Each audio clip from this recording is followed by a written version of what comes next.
Bismillahirrahmanirrahim. Assalamualaikum warahmatullahi wabarakatuh. Innal hamdalillah nahmaduhu wa nasta'inuhu wa nastaghfiruh wa na'udzu billahi min shururi anfusina wa sayyiati a'malina. Man yahdihillahu fala mudilla lahu wa man yudlil fala hadiya lahu.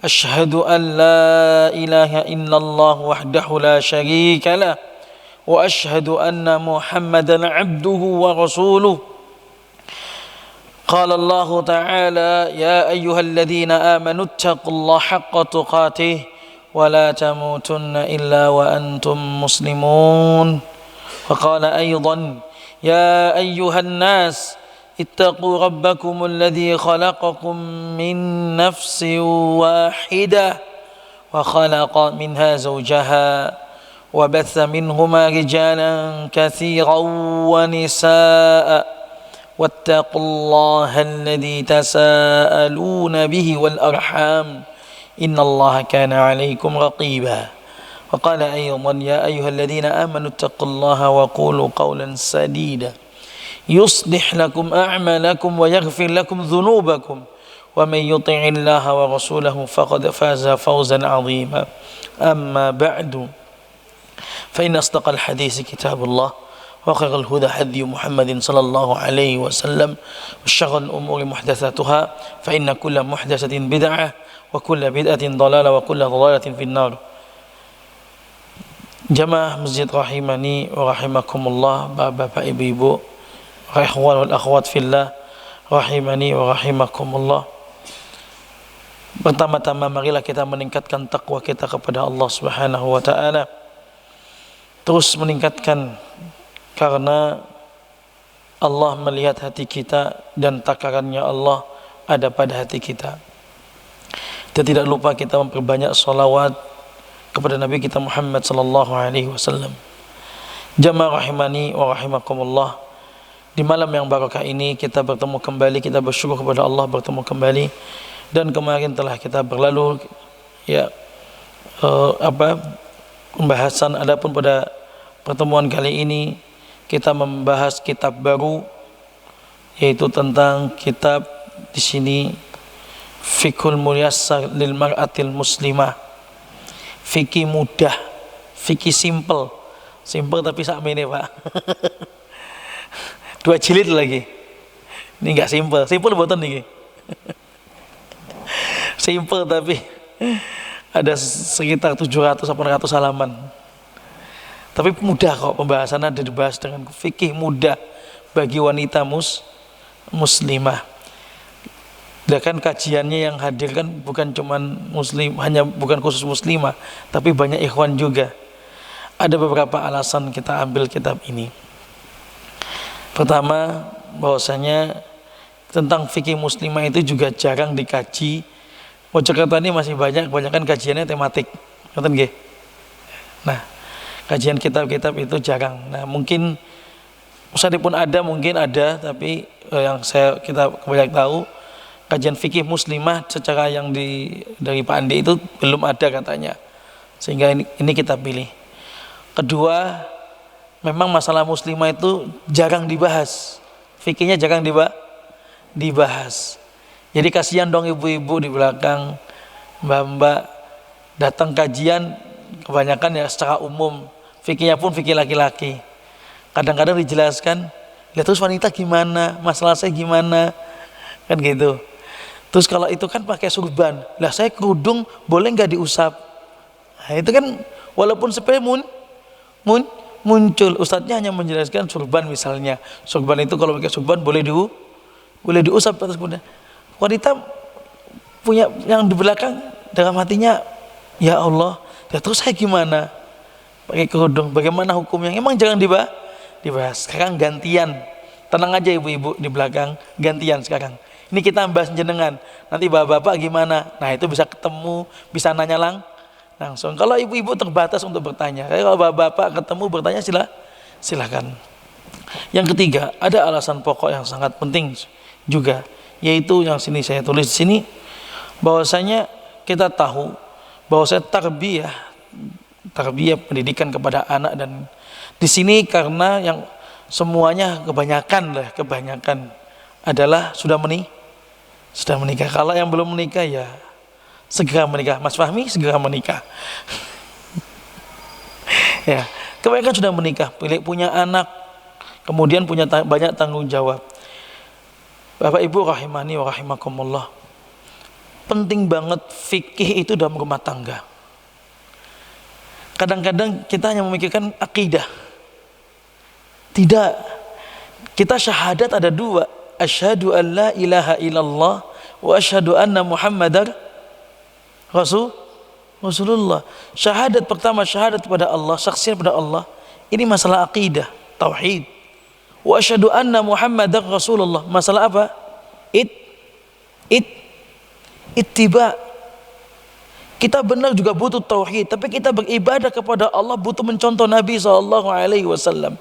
Artinya dua hal ini tentang akidah dan fikih itu penting dalam rumah tangga. Seorang bapak dan ibu bila akidahnya benar, tauhidnya benar, cara beribadahnya benar, itu anak nggak perlu diajarin, nyontoh kok. Kan begitu. Tapi kalau misalnya berat di akidah saja, tauhid, tapi banyak tata cara sholat tata cara wudhu yang belum benar, ya juga kurang sempurna. Mungkin bahkan bisa ditolak itu ibadah karena syahadat pada Allah, syahadat persaksian anna Muhammadar Rasulullah. Ini penting sekali, sehingga bab fikih itu dalam rumah tangga itu penting. Bahkan fikih dan akidah seakan-akan tidak bisa dilepaskan, satu sama lain berkaitan.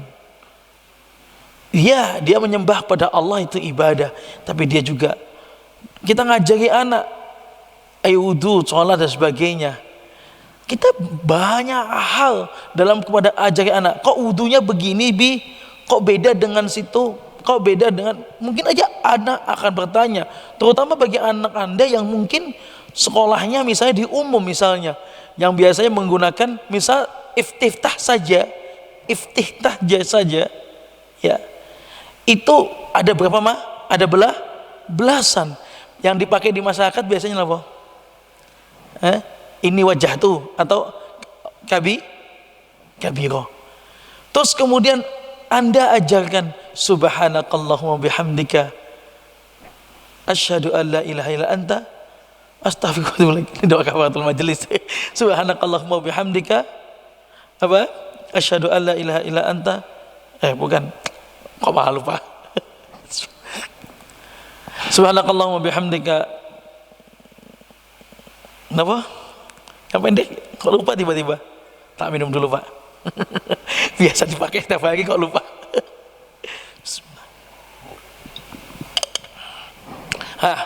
Subhanakallahumma bihamdika wa tabaraka ismuka wa ta'ala jadduka wa la ilaha ghairuka. Kan gitu. Minum tuh lancar. Dipotong dulu ya. Di Saudi, Pak, kita ulangan kalau di Arab Saudi di kampus Madinah. Kalau kita ulangan itu di pojok sana ada bagian, ada dosen, ada juga asisten dosen yang bagian nganter minuman. Jadi kita ulangan ini, disediain minum dingin, minum sirup, semuanya, teh, kopi, ada semua, ada coklat, tinggal minta, nggak boleh kita datang. Kita minta, kadang dosennya datangkan. Biar apa? Saat ngejarkan lupa, minum, ingat. Karena otak dari cairan. Tadi minum, ingat saya. Tadi anak Anda itu tadi di mana? Di sekolahan pakai ini wajah tuh atau Allahu Akbar kabira. Saat Anda ajarkan subhanakallahumma bihamdika, pasti anak Anda bingung, bertanya. Di sini memang sebetulnya celah Anda untuk mengajarkan. Yang tadi itu juga mencontoh Nabi, yang ini mencontoh Nabi, dan ini mencontoh Nabi, dan ini yang paling sering Nabi pakai saat sholat berjamaah. Kasih nilai lebih dibandingkan yang tadi. Yang panjang itu untuk sholat malam, yang pendek untuk sholat. Kalau antum berilmu enak itu. Nah kalau tidak punya ilmunya ya sudah, saya tak tanya ustadz. Celah tarbiyah susah, nggak masuk. Padahal ini sepele, tapi itu punya nilai. Apa nilainya? Betapa banyak dalam fikih rumah tangga, fikih dalam arti fikih ibadah kepada anak kita, itu nilai untuk mengajarkan ittiba'us sunnah. Nilai ini yang ingin kita capai. Nilai ini yaitu mengikuti Nabi SAW dengan cara banyak tadi menjelaskan. Sehingga ini begitu penting. Ya, kita pelajari. Alhamdulillah kita perhatian kepada akidah bagus, tapi fikih juga dimasukkan akidah dalam fikih. Ittiba'us sunnahnya dimasukkan.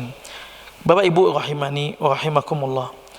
Dan kemudian terutama ini juga kenapa kita ambil fikihnya ibu-ibu.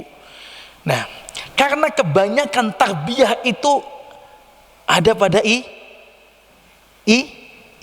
Ibu adalah guru pertama bagi anak-anak kita.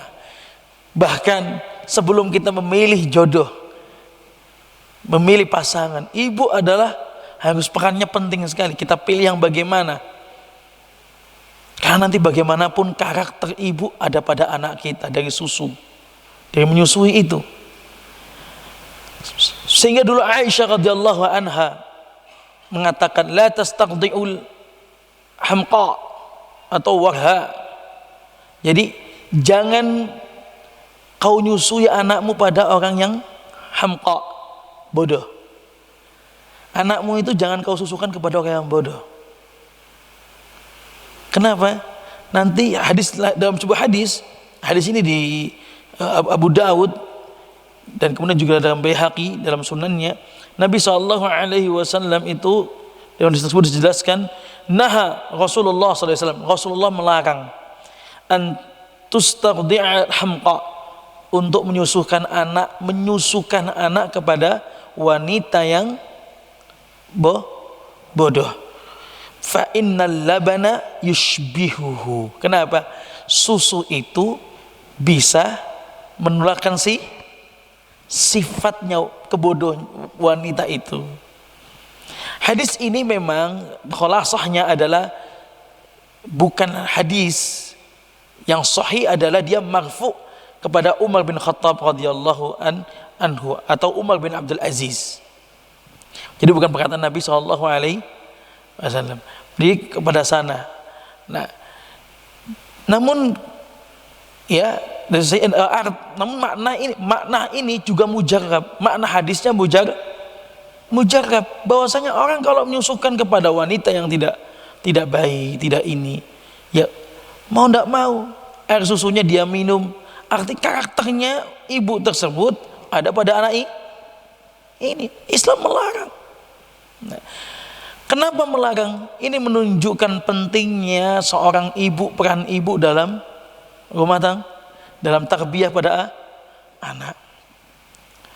Begitu juga oleh karena itu para ulama, jumhur ulama, ya, menjatuhkan hukumnya menyusuhkan anak kepada wanita yang bisa sifatnya kurang baik, atau dalam hadisnya bodoh ini ya, atau sifatnya kurang baik dan sebagainya, itu hukumnya makruh.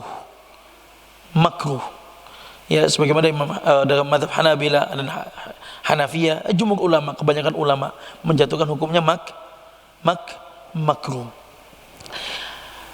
Namun begitu, walaupun begitu bukan berarti wanita kemudian, ini kan khususnya wanita, ibu-ibu yang punya menyusukan kepada orang lain yang mungkin aslinya dia tidak keluar atau aslinya sedikit, ya. Bukan berarti kemudian ibu-ibu yang mungkin setiap menyusukan dikatakan sunnah, nyusukan kepada orang lah, ya enggak juga seperti itu. Ya tetap nyusus anak jenengan, ya jenengan yang nyusui, bukan orang lain. Namun boleh saja kalau Anda merasa kurang, Anda susui, tapi aku pingin anak saya ini ada sifatnya si fulana itu loh. Mungkin ada teman jenengan ibu-ibu, baik orangnya, sifatnya pemalu, sifatnya akhlaknya Masya Allah. Nah kebetulan dia juga nyusui, nah anak jenengan susukan sama dia. Kan Nabi juga SAW disusui oleh ibunya sendiri, kemudian pindah kepada Halimah sebelum Halimah Sa'diyah siapa? Anunya Abu Lahab, Suwaidah, bukan Suwaidah. Baru kemudian setelah itu pindah ke Halimah As-Sa'diyah. Disusukan juga Nabi sallallahu alaihi wasallam. Ya. Sehingga jamaah rahimani wa rahimakumullah, kita ingin dengan kajian fikih ini para ibu-ibu, para calon ibu itu memiliki ilmu tentang fikih. Ya, memiliki ilmu tentang fikih wanita, sehingga nanti kemudian insya Allah ya akan melahirkan dari anak-anak jenengan itu insya Allah orang yang berilmu. Lah Ustadz, anakku sudah besar ya? Kalau anakku masih kecil mungkin atau belum punya anak, bisalah saya menuntut ilmu, kemudian nanti anakku sudah besar. Apa faedahnya aku menuntut ilmu fikih ini Ustadz? Yang pertama ya tentu kita beribadah kepada Allah itu kan nilai kita. Nilai ibadah kan bukan pada sekedar kita itu kemudian sudah berwudu. Bahkan sebetulnya kalau mau cek kita ini loh, jangan yang lain, cek saya pribadi lah. Misalnya dilihat-lihat, wudu aja kadang-kadang bisa dikatakan kurang sempurna. Kita ini kadang-kadang hanya mencari nilainya, yang penting masuk, yang penting benar. Tapi kok sempurna wudunya, sempurna gerakan dan sholatnya, kita tidak mencari hal itu. Nah, sehingga padahal nilai di mata Allah Subhanahu wa taala, ilmu saat kita beda, saat kita kemudian kita berwudu ada ilmunya, kita dengan ilmu tersebut menyempurnakan fikihnya kita, menyempurnakan fikihnya ibu-ibu, itu beda di sisi Allah Subhanahu wa taala, karena punya ilmu, dasarnya ilmu. Qul hal yastawil ladzina ya'lamuna wal ladzina la ya'lamun. Apakah sama orang yang berilmu dengan yang tidak berilmu? Beda. Jauh banget bedanya. Mungkin bisa digambarkan seperti ini. Ahli ibadah dengan orang yang berilmu. Bayangin ibu-ibu punya anak nih. Ibu-ibu, coba ibu bayangkan, jenengan punya ilmu ibu. Punya ilmu fikih, belajar benar-benar belajar, bukan sekedar belajar kitab ya, kitab. Bukan sekedar pernah dapat penyampaian begini, pernah dapat, bukan pernah dapat, tapi belajar runtut. Beda loh ini, pernah dengar dengan runtut tuh beda. Pernah dengar tuh biasanya lupa. Diingetin baru, oh iya, pernah dengar doang. Tapi lupa. Tapi kalau runtut itu biasanya menguatkan. Ya. Kemudian jenengan punya ilmu. Satunya lagi ahli ibadah. Beda nggak kira-kira cara mendidiknya ahli ibadah dan ahli ilmu? Beda. Begitu juga orang yang paham fikih tentang fikihnya wanita dengan fikihnya yang mungkin orang yang nggak paham fikihnya, beda. Apalagi yang terutama masalah-masalah yang itu kewanitaan, butuh lagi dalami. Jamaah rahimani wa rahimakumullah. Nah, kemudian dikuatkan oleh juga Imam Al-Ghazali mengatakan as-sabiyyu amanatun 'inda walidayhi. Anak itu atau anak bayi adalah amanah bagi kedua orang tua. Qalbu tahir, hati mereka tuh bersih, bayi itu hatinya bersih. Jauhar sajijah itu polos, hati mereka tuh bersih, polos. Kemudian khaliyah min kulli naqsin, gak ada goresan-goresan, gak ada coret-coretan, gak ada wasuratin, gak ada desain. Bener, anak bayi saat lahir murni putih, bersih, sebersih bulan purnama dan seterang bulan purnama. Pek nih, gak ada titik hitamnya, gak dikit pun gak ada. Benar gak Pak? Kan gitu. Kullu mauludin yuladu ala fitrah. Setiap anak dilahirkan Dia di atas fitrahnya. Nah, kemudian kata beliau, wa huwa qabilun li kulli ma naqs. Dia akan menerima saat anak bayi itu lahir, dia akan menerima apapun goresan yang kita goreskan ke hatinya. Apapun goresan kalimat. Anak jenengan, ada misalnya orang anak itu dikurung dalam kamar sejak bayi, dikasih kalimat-kalimat bahasa Arab, kasih bahasa Arab, walaupun tinggal di tengah Jawa. Kira-kira bahasa Arab, bahasa Jawa yang dia pahami? Bahasa Arab. Dia akan menerima semua apa yang digores.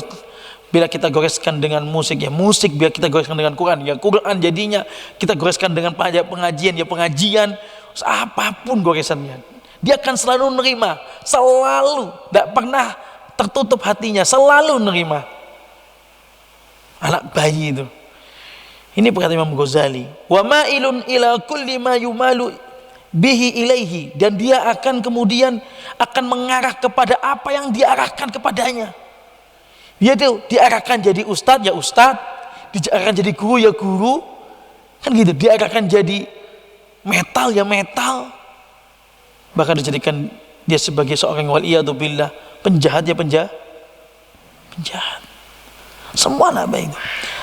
Nah, semoga beliau membawakan hadis Nabi, kullu mauludin yuladu alal fitrah. Artinya setiap anak itu dilahirkan fitrah. Fa abuhu, bapaknya, yuhawidanihi au yunassira au yumajjisa. Bapaknya, kedua orang tuanya yang buat dia Majusi, Nasrani dan sebagainya. Artinya jamaah rahimani wa rahimakumullah, begitu pentingnya peran orang tua dalam masa mengilmui, ya, terutama ibu-ibu sini dalam nanti bagaimana menerapkan fikihnya kepada anak-anaknya, wabil khusus anak-anak wanita. Kalau jenengan biasakan dengan sunnah-sunnah, dengan tata cara yang sunnah, insya Allah anak jenengan pun tidak perlu mondok. Sadé pun kemudian mondok sudah punya bakal taunya yang sunnah. Bener nggak? Pas masuk pondok lagi podo ya mbak aku. Tapi kalau misalnya tidak biasa yang diajarkan yang bekal yang sunnah, pas masuk kok beda gitu.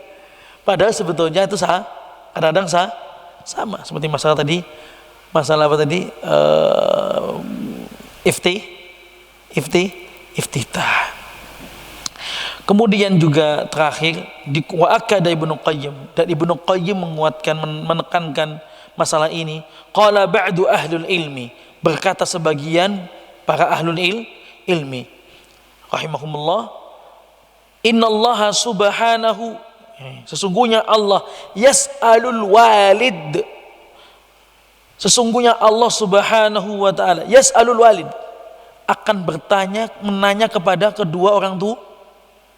Setiap kedua orang tua, siapapun yang merasa diri orang tua punya anak, maka kemudian dia akan ditanya oleh Allah an waladihi, tentang anaknya, yaumal qiyamah, pada hari kiamat.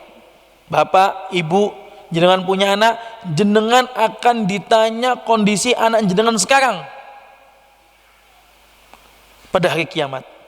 Bapak ibunya bisa satu-satu, bisa jejer, wallahu a'lam, tapi semua akan ditanya. Qabla, sebelum, ingat, sebelum, kata Ibnu Qayyim, qabla ayyus alal walad, sebelum anak itu ditanya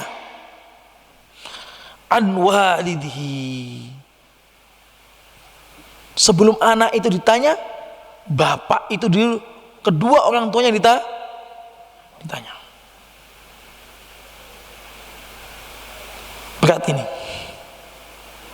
Disinilah pentingnya kita seorang bapak dan ibu benar-benar akidahnya kuat, ittiba dalam rumah tangganya, ittiba dalam fikih dalam rumahnya, benar-benar ngikuti Nabi SAW. Sudah jenengan usahakan, nanti ditanya jenengan punya jawaban.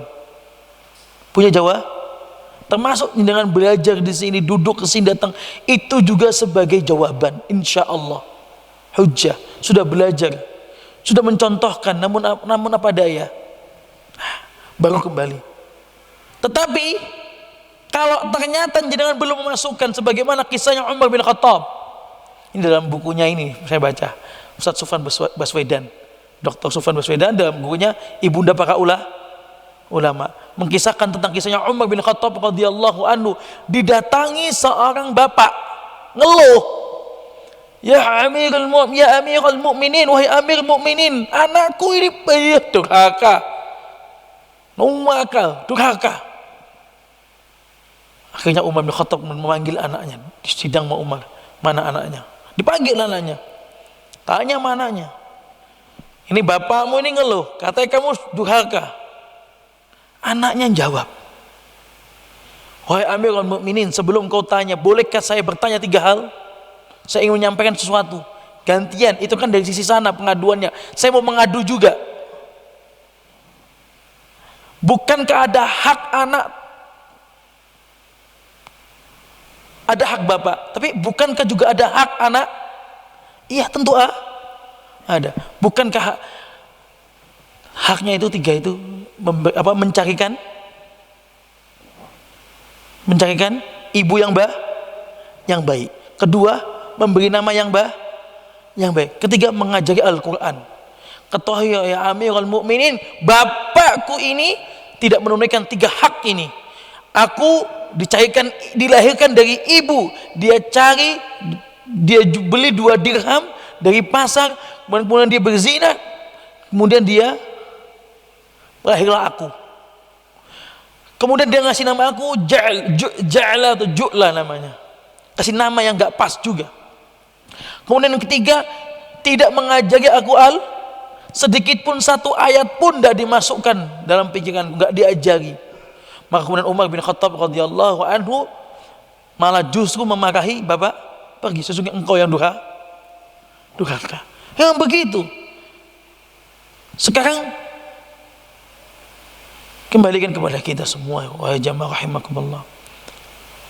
Kalau Umar bin Khattab saja bisa mengatakan begitu, bagaimana Rabbul Alamin pada anak kita? Kita tidak tahu. Tapi pada kiamat, dalam surat Al-Ma'arij, yubassarunahum yawaddul mujrimu law yaftadi min adhabi yawmiidhin bibanihi wa sahibatihi wa akhihi wa fasilatihi allati tu'wihi wa man fil ardi jami'an thumma yunji. Dia akan berusaha, dalam surat ini dia akan berusaha bagaimana dia bisa selamat dari api. Seandainya bisa mengambil pahala dari semua manusia, dia akan ambil. Dia cari, dosanya banyak, siapa yang pernah dolimi aku, dicari sama dia. Fulan, dia ini, ya Allah, dia pernah dolimi aku, dikasih dia pahala. Fulan, dikasih dia pahala. Bahkan di situ juga, kalau bapak ibunya diambil pahalanya. Kita memawas diri seandainya itu kemudian wal'iyadu billah. Bagaimana kemudian orang-orang, kita alhamdulillah dapat hidayah, Allah tunjukkan kita hidayah, kita datang ke sini. Bagaimana orang-orang di luar sana, seandainya dikasih pemikiran seperti ini, bagaimana anak anda kemudian di akhirat mengatakan, "Lah gimana ya Allah, saya tahu tentang engkau ya Allah, sekolahku sekolah umum, lesku les matematika, lesku bahasa Inggris." Mau bilang apa kita sama Allah? Kan dan memang terjadi, anaknya juga sejak kecil hanya disekolahkan umum, lesnya matematika sah. Itu kan juga jawaban dia. Kalau dia ditanya, kenapa engkau gak menyembah aku? Bagaimana aku ingin menyembah engkau? Aku gak diajar. Kalau kira-kira bapak setelah penyampaian ini, banyak anak durhaka atau orang tua durhaka? Kira-kira sama. Banyaknya anak durhaka, sebanyak juga bapak ibu durhaka. Secara umum begitu kalau nggak begitu.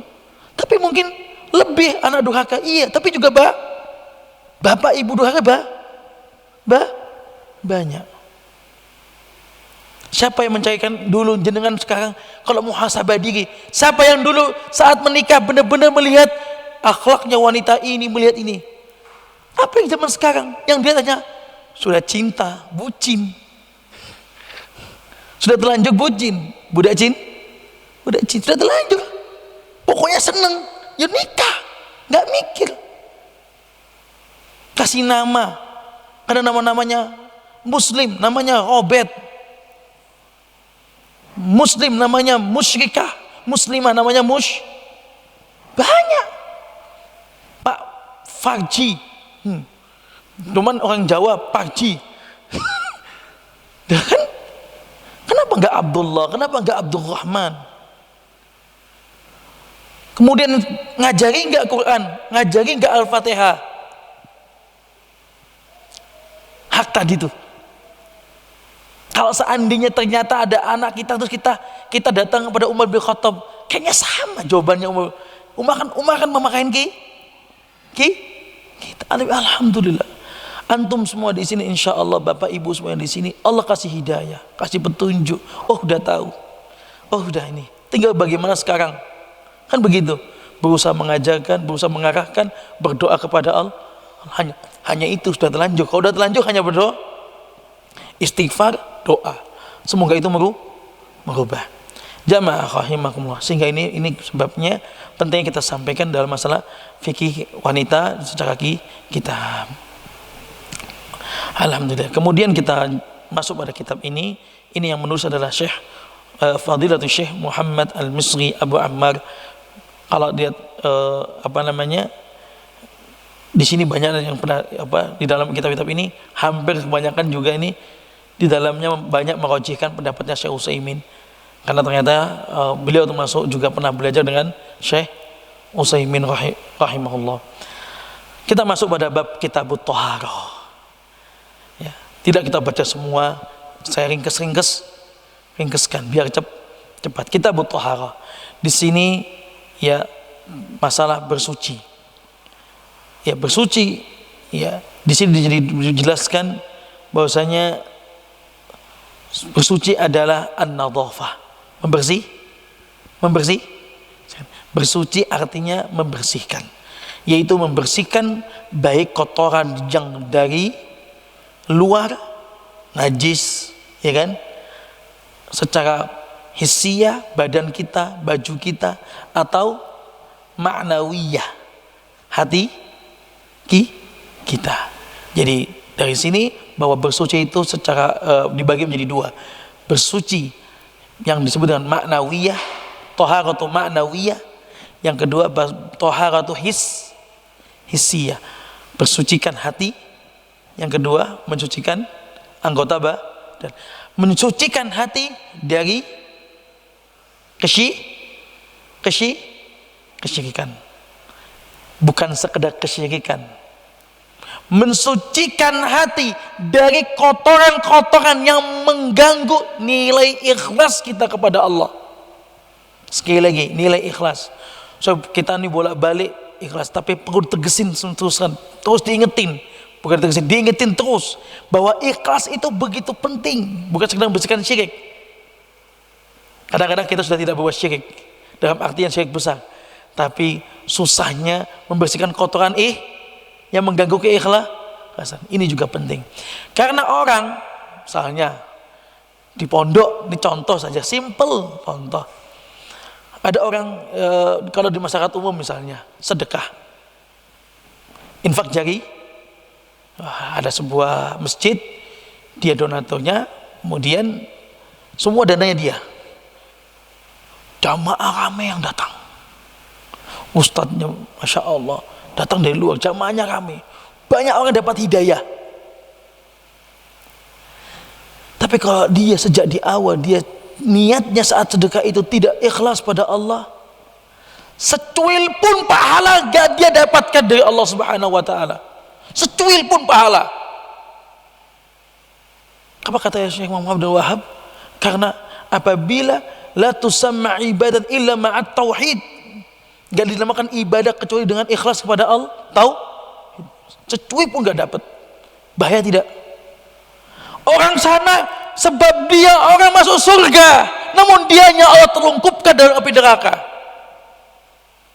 Kan bahaya. Anak pondok ini penting juga. Saya kok selalu bilang kalau mondok saya nggak lihat orang tuanya, lihat anaknya, kemauan anak itu penting. Lah anak misalnya mondok dikarenakan dipaksa sama orang tuanya. Kalau nanti berubah tengah-tengah, alhamdulillah.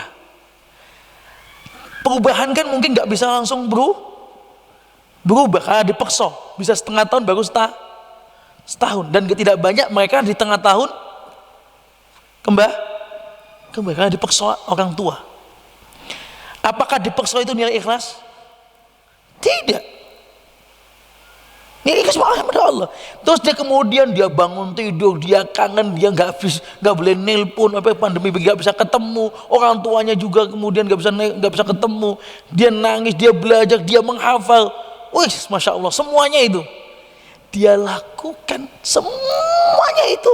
Walaupun dia nilainya bagus, mau dia paling pintar, tapi kemudian sejak di awal dia masuk pondok dipaksa, atau karena ingin hanya sekedar ben bangga wong tuaku.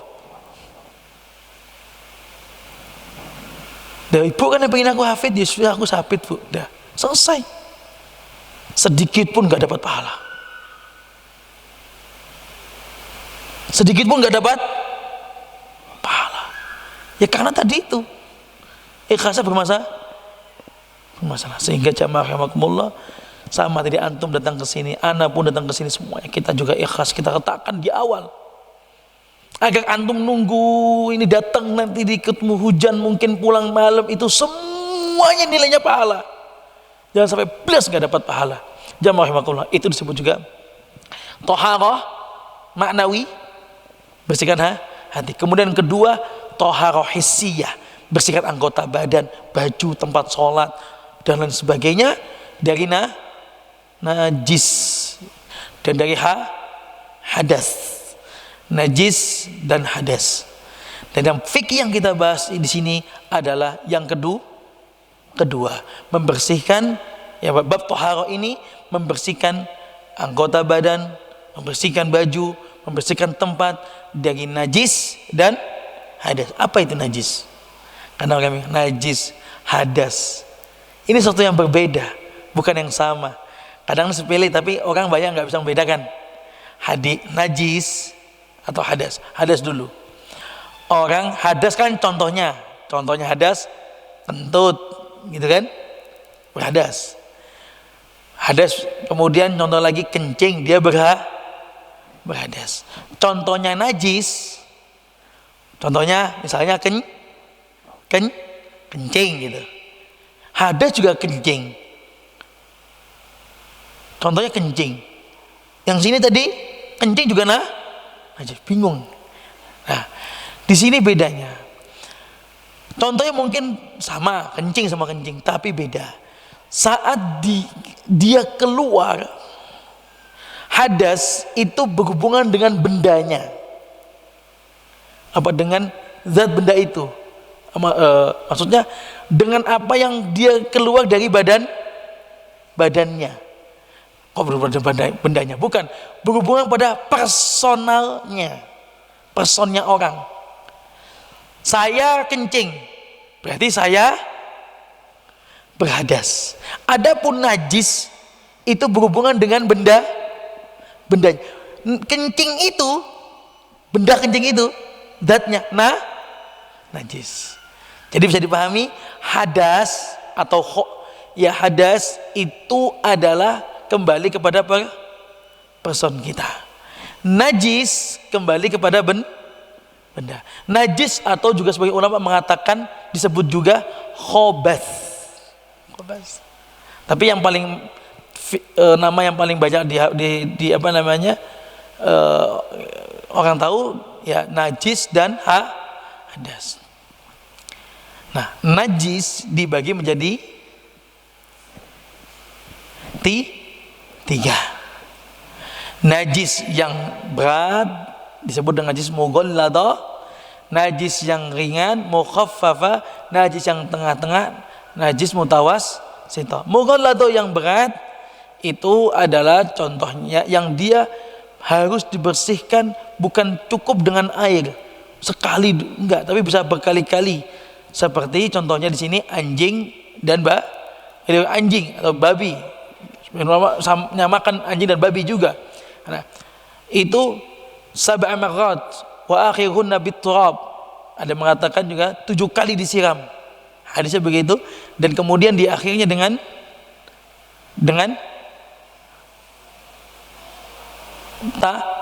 tanah.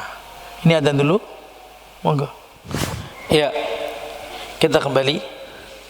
Jadi ada najis yang sangat mughalladhah, yang sangat berat, kemudian mutawassithah, kemudian mukhaffaf. Yang mutawassithah yang tengah-tengah, sebagaimana najis seperti kencing, ya, itu najis. Kotoran manusia itu najis. Ya, najis itu cara membersihkannya, yang penting zatnya hilang. Kencing yang penting kencingnya hilang, walaupun mungkin misalnya seandainya tisu ini ketetesan 2 tetes kencing, kan ada kencingnya sini, ada bentuk airnya, kita tetes lagi dengan 4, 5 tetes, 6 tetes sampai dia nah, mungkin baunya masih, tapi tisu ini sudah dikatakan itu kalau tisu. Artinya sebagian di masyarakat kita, ibu-ibu misalnya, terutama ini ibu-ibu, nah ini kan kita juga ibu-ibu nih, langsung pada masalah ibu-ibu biasanya ngomong anaknya masih usia sudah 2 tahun mungkin, atau anaknya ganti pampers gitu kan, terkena pada kerudungnya, terkena pada lengan bajunya, itu ndak perlu dicuci, cukup dihilangkan. Kalau itu kotoran, ada kotorannya, hilangkan kotorannya, kasih air, dah. Mungkin bau iya gitu. Nah, karena sebagian bagian orang dalam hal ini mungkin nggak paham, ganti bajunya. Waduh, was. Yus, ganti, ya kan? Padahal cuma sedikit, atau ujung kerudungnya, atau sedikit lah. Mau sholat, sudah ganti pakaian, persiapan sholat, anaknya pipis, ya kan gitu. Kemudian terkenalah bajunya.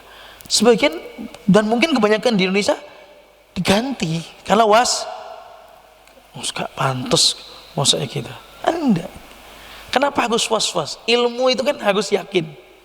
Namanya ilmu itu ya mengetahui sampai 100%. Namanya ilmu. Nah, kita yakin, ya sudah yakin, gak perlu was-was sedikit pun. Kenapa was-was? Karena memang belum tahu ilmunya, hanya kelibet kelibet itu katanya orang sih yo pantesnya yo digantilah, yo pakaian yo banyak. Tahulah benar. Kalau cuman sedikit misalnya, tahulah benar, sedikit.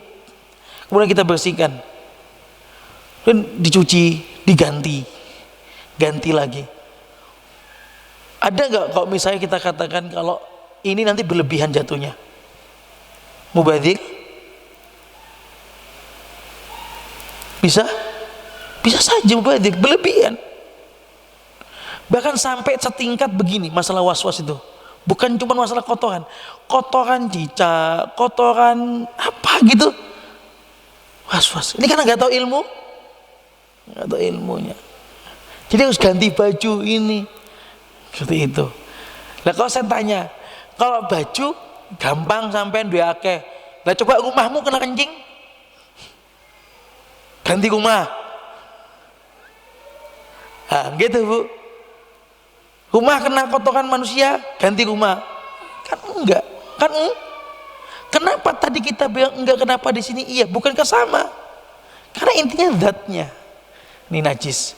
Kemudian najis yang mughalladhah, yang ringan. Yang najis yang ringan itu Seperti sabda Nabi SAW ya tentang masalah yuktasalu yurasyu min baulil gulam, diperciki anak laki-laki, kencingnya anak bayi laki-laki yang belum yang masih ASI, diperciki, kencingi bahasa sini, cuman kasih air perciki, ya masih banyak bekas kencingnya, tapi loh Nabi suruh perci,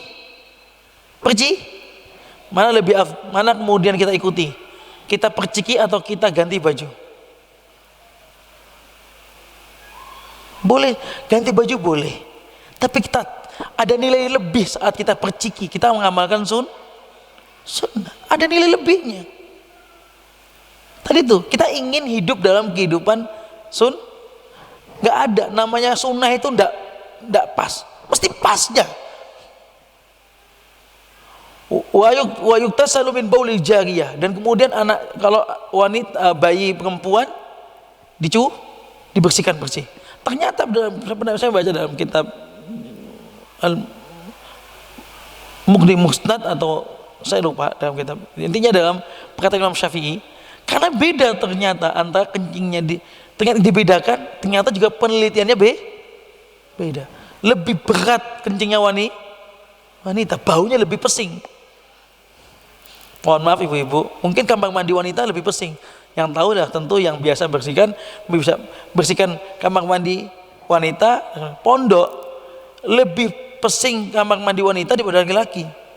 Lebih kotor wanita daripada laki-laki. Lebih banyak problem di kamar mandi wanita pondok akhwat dibandingkan pondok ikhwan. Satu aja contoh simple, di akhwat pakai softtek, di ikhwan gak pakai. Kalau ada pakai bahaya kan. Itu aja sudah beda sekali, sehingga ternyata dalam masalah kebersihan wanita, fikih wanita dalam masalah thaharah wanita lebih penting, membutuhkan ini lebih dalam. Jamaah rahimakumullah, najis, kita kembali kepada najis. Jadi najis ya yang mukhaffafah tadi, yang ringan. Kemudian ya dari semua tadi itu ya ada najis, kemudian ada hadas. Begitu juga ada hadas besar, ada hadas kecil. Hadas besar contohnya bagi wanita haid, berhubungan, kemudian nifas dan lain sebagainya. Hadas kecil kencing dan sebagainya. Ya, kalau bagi laki lebih kepada mungkin khurujul mani, keluar mani, itu hadas besar. Kalau misalnya BAB, hadas kecil.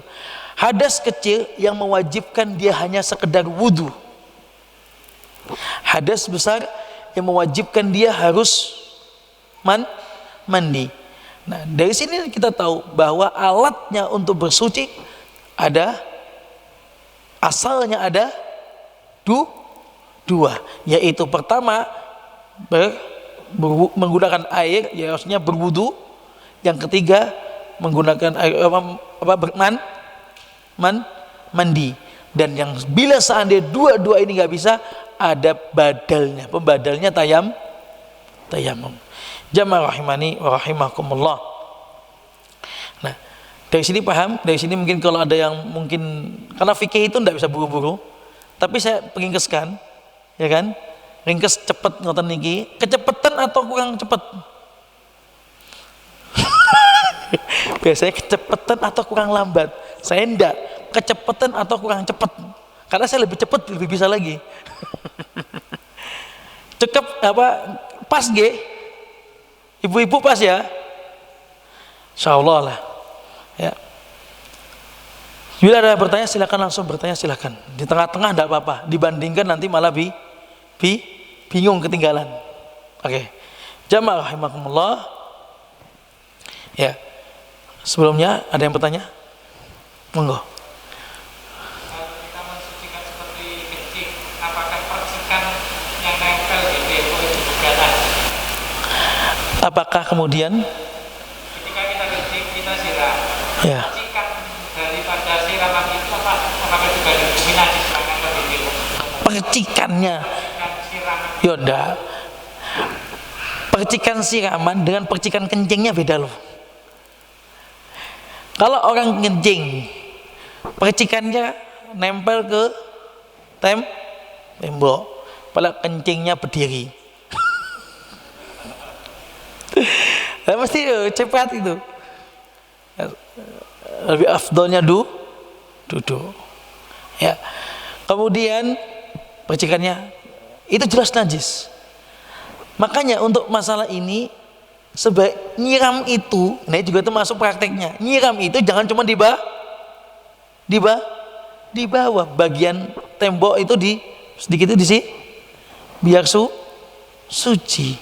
Kan ya Sat nggak apa-apa Sat, nggak begitu juga ongki. Paling kita butuh masuk keluar. Sekilas nggak apa-apa. Kita sampaikan tempat-tempat najis itu tempatnya jin. Itu masalahnya. Jadi bersihkan. Mungkin sekilas tidak apa-apa. Kita butuhnya wudhu di luar, kan cuma situ tok, kita cuci kaki di luar. Kita lah butuhnya tidurnya nggak mungkin kita tidur nongkrong di situ, nggak mungkin. Ya. Enggak. Kalau nggak dibersihkan dan bersih tempatnya jin, bekas-bekas itu, jin itu memakan dari bekas-bekas kotoran, dari tulang, dari kotoran seperti itu. Ngumpul di situ seneng dia. Nah, kemudian kalau setelah kita perciki, dia kencing. Percikan siram kita itu najis apa tidak? Ya tidak. Karena percikan itu percikan suci, gitu kan? Kalau kencing tadi percikannya najis. Di tembok ada juga orang tuh kemudian kencingnya bukan di bawah duduk, tapi ke tembok. Jadi harusnya fikih, ini fikih ibu-ibu jadinya, tapi karena yang nanya bapak-bapak. Anak kita itu kadang-kadang kayak gitu, kencingnya di tembok. Kalau kencingnya di tembok itu, terus tembok bagaimana? Di zaman Nabi juga ada Ja'arabi, dia fabala fi haitil masjid. Datang orang Badui di zaman Nabi SAW, datang kencing di masjidnya di Masjid Nabawi. Masjid Nabawi loh pernah dikencingi. Kalau zaman sekarang viral nggak itu? Masjid Nabawi dikencingi, diamuk masa mati. Serem. Dia di zaman Nabi mungkin kalau viral Masjid Nabawi ada Nabi dikencingi, masjidnya dimaafkan. Beda. Itu dimaaf. Sahabat sempat, ya Allah ini orang nggak punya adab nih, mau dihardik, mau dimarahin, tapi Nabi biar. Kenapa? Kalau nanti dia dimarahin, malah dia sambil kencing aja, netes malah lebih jauh. Dia biar di situ. Sampai Nabi minta air disiram, menunjukkan walaupun di tembok tetap najis. Ke tanah juga najis, ke tembok najis, dan nyerap tetap najis. Jelas nggih? Mungkin cukup sekian.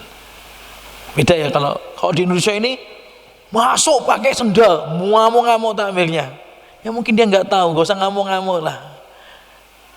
Kadang-kadang juga mungkin orang nggak baca. Tangga tek biasa tertulis suci. Nah, habis suci itu ada emperan. Biasa kadang ada tulisan cuci, kadang tidak ada. Orang nggak tahu. Kita pakai sendal. Dimarahin, ditegur. Ngerti gak lagi masjid? Kadang langsung emosi seperti karena emang gak umum. Karena orang tahu, namanya masjid itu gak pakai san. Di emperan itu tulisan suci, gak boleh pakai san. Ya, kadang-kadang jenengan gak tahu, banyak di pondok itu ya juga tangga itu gak ditulis suci. Dia gak biasa kalau itu dia pahami seperti saya sejak kecil. Saya di pondok saya tangganya nggak ditulis suci. Sejak kecil tangga itu buat naruh sendal. Kalau saya kemudian masuk itu, saya nggak tahu kalau itu tulisan suci, masa langsung dimarahin? Ini cuma sendal lagi, bukan kencing loh. Jamaah rahimakumullah. Ternyata dalam bab fikih itu bisa masuk dalam bab akhlak, Banyak lah, makanya kalau seandainya kita benar-benar cerdas dalam masalah ini, fikih ini banyak bisa kita masukin tarbiyah kepada anak. Mungkin ada lagi sebelum kita lanjutkan? Kalau masih ada doa, monggo Bapak.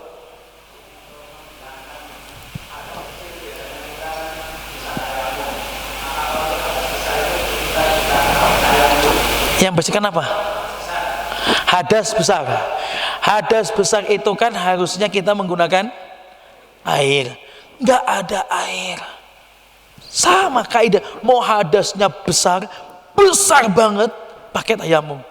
Kalau nggak ada air. Kenapa? Sudah menjadi kaidahnya, pengganti dari air. Bukan berarti kemudian, ya di zaman Nabi SAW ada seorang sahabat tanya, akhirnya dia guling-guling, meninggal.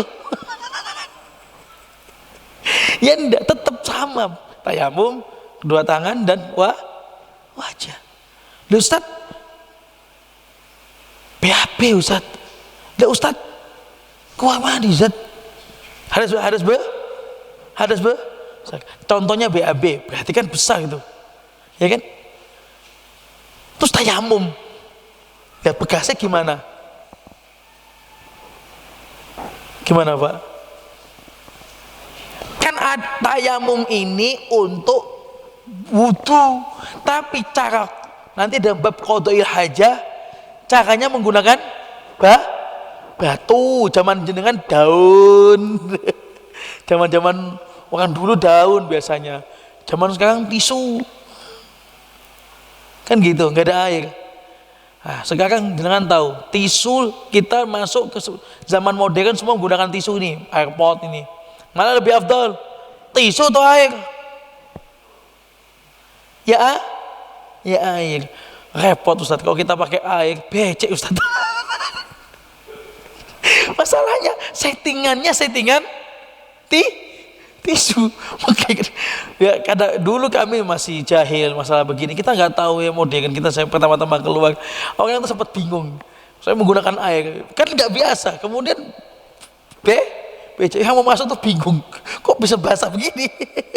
Itu di Dubai itu dulu pertama-tama. Ya kita nggak tahu, namanya kita juga dulu saya nggak pernah ke luar negeri.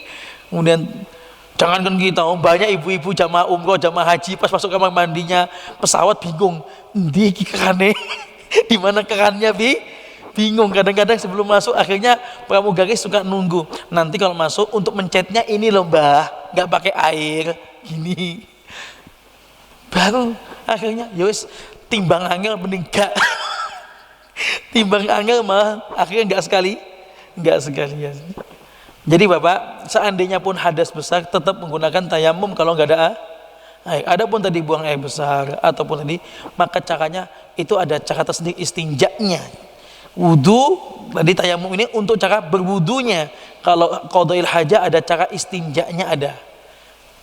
Kan gitu. Jelas nggih? Bukan berarti kemudian nggak ada air, ya udah. Kalau nggak ada air tayamum.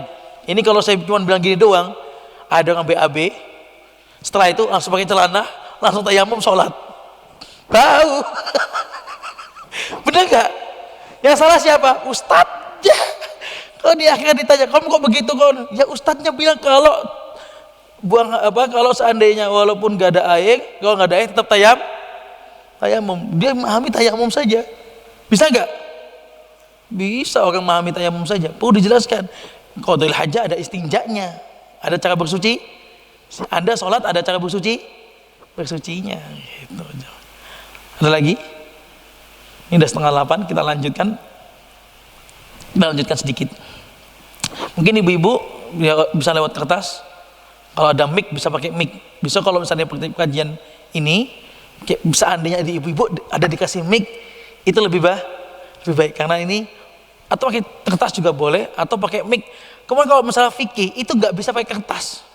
Karena pertanyaannya kadang-kadang agak ribet gitu.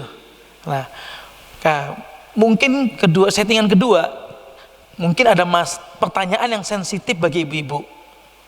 Nah, ada bagian mungkin di situ satu orang, dia tok yang nanya. Pokoknya maksudnya bukan dia tok. Pertanyaan semua ke situ, dia bacakan maksudnya gitu loh.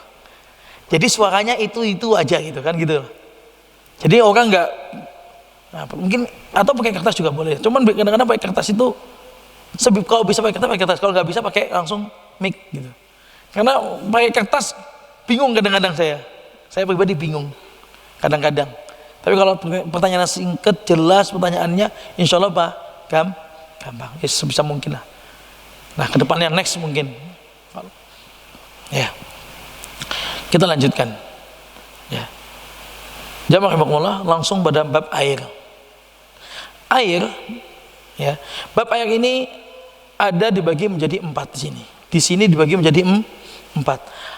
Pertama air mutlak, yang kedua air musta'mal, yang ketiga air yang tercampur dengan benda suci, yang keempat air yang terkena najis. Najis. Ada 4 masalah air yang kita bahas nanti ini. Air mutlak, yang kedua air musta'mal, yang ketiga air yang kecampur dengan benda suci, yang keempat air yang terkena najis. Air mutlak secara singkat dulu adalah air yang pokoknya ya air. Secara umum disebut air itu air sungai, air hujan, ini statusnya suci dan mensucikan. Air musta'mal, air bekas dari wudu. Saya wudu di tangan ini, bekasnya jatuh. Nah, bekasnya ini disebut kalau itu di ember, saya langsung wudu di ember, bekasnya saya jatuh di situ, bekasnya.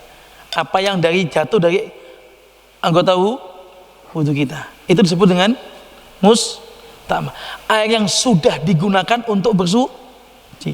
Kan gitu. Air itu kan sifatnya, ini perlu dibahas kenapa? Karena air itu suci. Tapi fungsi dan nah, fungsi mensucikannya sudah dipakai. Apakah kemudian itu bisa suci lagi, bisa dipakai lagi untuk suci? Kan itu dibahas. Nah, jelas nanti dibahasnya, nggak sekarang. Ini inti poin dulu. Kemudian yang ketiga, air kecampur dengan benda suci. Air kecampur dengan kopi, air kecampur dengan teh, gimana nanti hukumnya sebagainya. Kemudian air kecampur dengan barang najis, benda najis, misalnya daerah Manado, baknya kemudian ya kan dimasukin kepalanya babi, bisa aja terjadi. Kalau di kita naruh air di ember, kemudian kita kencingin ember itu, banyak hal. Nanti bagaimana? Sangat mungkin banyak kejadian-kejadian. Ini contoh-contohnya nanti kemudian. Nah, minimal masih ada waktu sedikit, ya, yaitu air mutlak. Kita selesaikan air mutlak. Air mutlak contohnya yaitu air hujan, embun, air hujan, air embun. Saya mau tanya Bapak Ibu, ini suci, ini jelas suci. Allah Subhanahu wa taala berfirman, wa yunazzilu 'alaikum minas samaa'i ma'an liyutahhirakum bih. Dan Allah menurunkan kepada kalian dari langit air hujan untuk mensucikan. Oke. Berarti air hujan, air embun, air sungai, ya, air laut. Nanti sini juga ada air laut juga. Air laut, ya. Seperti hadisnya Abu Hurairah, sa'ala rajulun, ya, ada laki-laki bertanya kepada Rasulullah sallallahu alaihi wasallam, faqal ya Rasulullah, wahai Rasulullah, inna narkabul bahr, kami itu naik kapal, wa nahmilu ma'ana al-qalilu minal ma', kami cuma bawa air sedikit, naik kapal bawa air sedikit. Fa in tawadda'na bihi atashna, kalau kami kemudian pakai air itu untuk berwudu, kami hati kehausan. Afanatawadda'u bima'il bahri, apakah boleh berwudu dengan air laut? Apa kata Nabi? Faqala Rasulullah huwa at-tahuru ma'uhu al-hillu maitatuhu. Air laut itu suci dan mensucikan, dan bangkainya halal. Dari sini bahwa air laut juga, tadi air hujan, embun, apalagi air laut, air zam-zam jelas. Kemudian selanjutnya, nah ini pertanyaan, air sungai ya, air sungai. Selanjutnya, kalau air AC, air AC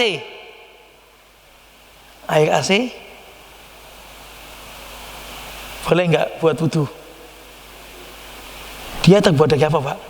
Itu dari suhu, dari panas menjadi dingin. Boleh nggak buat wudu? Inda Syafi'iyah, yang Anda pahami, pernah dengar ceramahnya siapa itu yang bisa di video orang di Jogja, saya lupa namanya saja. Saya dengar beliau mengatakan di Syafi'iyah mengatakan tidak boleh dipakai karena dia dari makruh musyammas, dari panas ke dingin. Tapi secara umum wallahu a'lam insyaallah boleh. Ya sudah jadi kan dari kayak embun kan, dari air AC kan nggak mungkin kita katakan embun. Air AC kan dari panas menjadi dingin kan gitu. Wallahu a'lam. Ya. Kalau tadi siapa namanya saya lupa itu. Jadi beliau mengatakan tidak bisa seingat anak, beliau tidak mengatakan dalam mazhab Syafi'i tidak boleh dipakai untuk berwudu. Karena dia dia bukan mutlak, dia nggak masuk air mutlak, dimasukkan air musyammas yang panas. Ya. Jamaah rahimani wa rahimakumullah. Ini air. Dari sini macam-macam air. Secara umum semua air itu bisa kita katakan secara umum air yang sumbernya mata air, air sumur, semuanya bisa digunakan untuk berwudu dan mandi walaupun butek. Perlu ditegesi. Masalahnya kalau nggak ditegesi butek ini sudah fikirnya beda. Benar. Nggak ditegesi butek gitu orang. Oh iya lah, itu maksudnya iya air sumur. Ya akhirnya kalau mau wudu pakai air PDAM. Kan daerah-daerah Kalimantan saya itu tanahnya coklat, airnya coklat. Maksudnya buat mandi, buat berwudu gak pantes. Akhirnya beli PDAM. Itu buat wudu dan mandi junub gitu. Oh, ya sebetulnya nggak masalah mau buat wudu boleh walaupun butek. Nah, kalau yang daerah-daerah pedalaman, kakak saya 3 orang di pedalaman, jadi itu airnya butek, airnya warna mau dikasih apa namanya Pak, biar putih gitu,